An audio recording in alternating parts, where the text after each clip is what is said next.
অভিভাবক, এই 6,000 অভিভাবক আমরা 6 কোটি অভিভাবক হয়ে এই ঢাকা রাজপথে এসে এই 6,000 বঞ্চিত শিক্ষার্থীকে আমরা নিয়োগের ব্যবস্থা করব এবং এক দলে এক দাবিতে বাধ্য হলো। যদি আপনারা যদি এই নিয়োগ না দেন তাহলে আমরা বুঝবো চেয়ারম্যান সাহেব, এই যে আপনি চেয়ারম্যান সাহেব, শিক্ষামন্ত্রী এবং সকল মন্ত্রীকে আমরা বলবো আমরা সেই ফ্যাসিস্টের আকার ধারণ করতেছেন আপনারা, জানি নেব।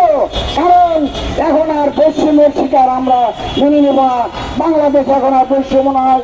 যদি এই 6,000কে যদি আপনারা নিয়োগ না দেন তাহলে আমরা বলবো এই নতুন পশ্চিমে শুরু হয়ে গেছে, নতুন ফ্যাসিস্ট শুরু হয়ে গেছে, আমরা এদের অনুমান করবো। আমি বেশি কিছু আর বলতে চাই না। আমি আরেকটা মাননীয় প্রধানমন্ত্রীর কাছে বিশেষ অনুরোধ করতেছি।